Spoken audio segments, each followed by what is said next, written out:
one of the things that I really love and really enjoy is eating. Eating is amazing. I'm so grateful for God for blessing me with the opportunity to have taste buds. I mean, think about what it would be like to eat without taste buds, right? So I love eating, and not just eating, but I love eating for free. Can I get an amen, right? What's so cool is in this journey that I've walked with God and being able to make an impact in the community, God has allowed me to be the guest of honor in different people's homes as they've invited me to eat a free meal at their house. And come on, somebody, there's nothing like being able to rejoice at a free dinner. So it's such an amazing thing to be invited and to be a guest of honor in somebody's house. And as I think about being a guest of honor and being invited to eat at somebody's house, I think about this interaction that Jesus has when he has been invited to have dinner at a Pharisee's house in Luke 14. And check this out what he says, Luke 14, verse 12. Then Jesus said to his host, when you give a luncheon or a dinner, do not invite your friends, your brothers or sisters, your relatives or your rich neighbors. If you do, they may invite you back and so you will be repaid. But when you give a banquet, invite the poor, the crippled, the lame, the blind, and you will be blessed. Although they cannot repay you, you will be repaid at the resurrection of the righteous.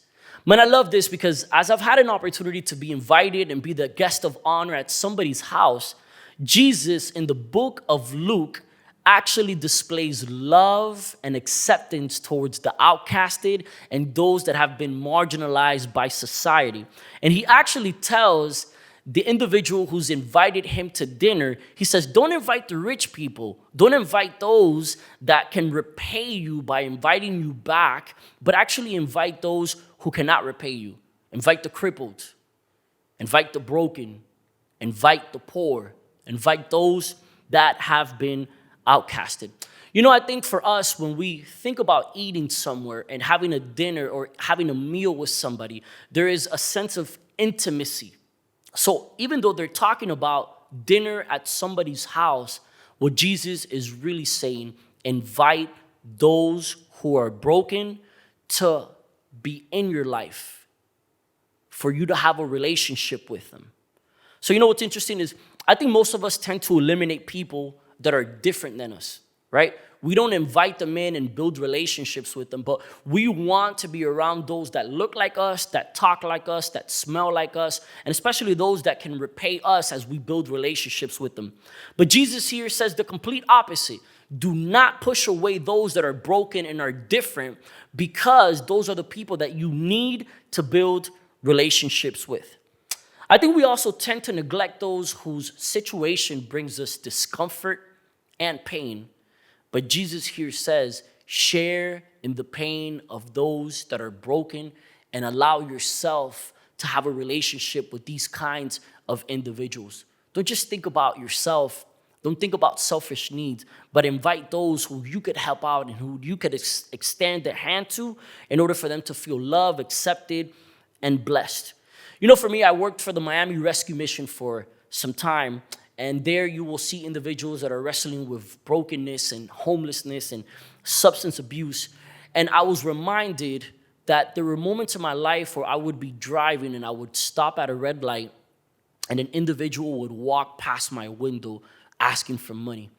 And if I'm very honest with you, there were moments that I didn't even stop to look up, and I just kind of looked down because it was tough for me to look at their situation, because looking at their situation reminded me of their humanity and that I could be there one day.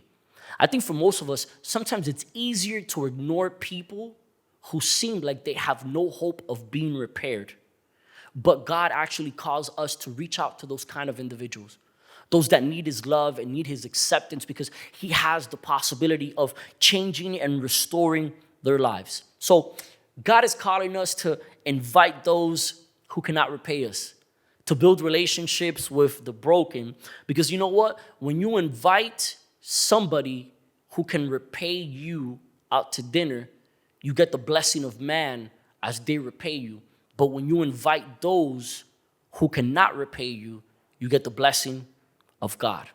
See, what's interesting is that most of us wouldn't want to find ourselves eating with those that are less fortunate than us, right? And those that maybe don't look like us, because it's not really rational. It's not something that we desire. It doesn't bring us comfort.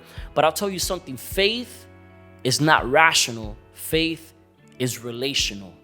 And this very passage demonstrates that it's not necessarily about guests at a dinner, but it's really about relationship, humility, and the accepting love of the gospel. So I challenge you today, who are you allowing to eat dinner with you? Who are you allowing to enter into your life? Who are you inviting to share God's love with? And who is it that you are reaching out to so that they would know that God has a purpose for their life?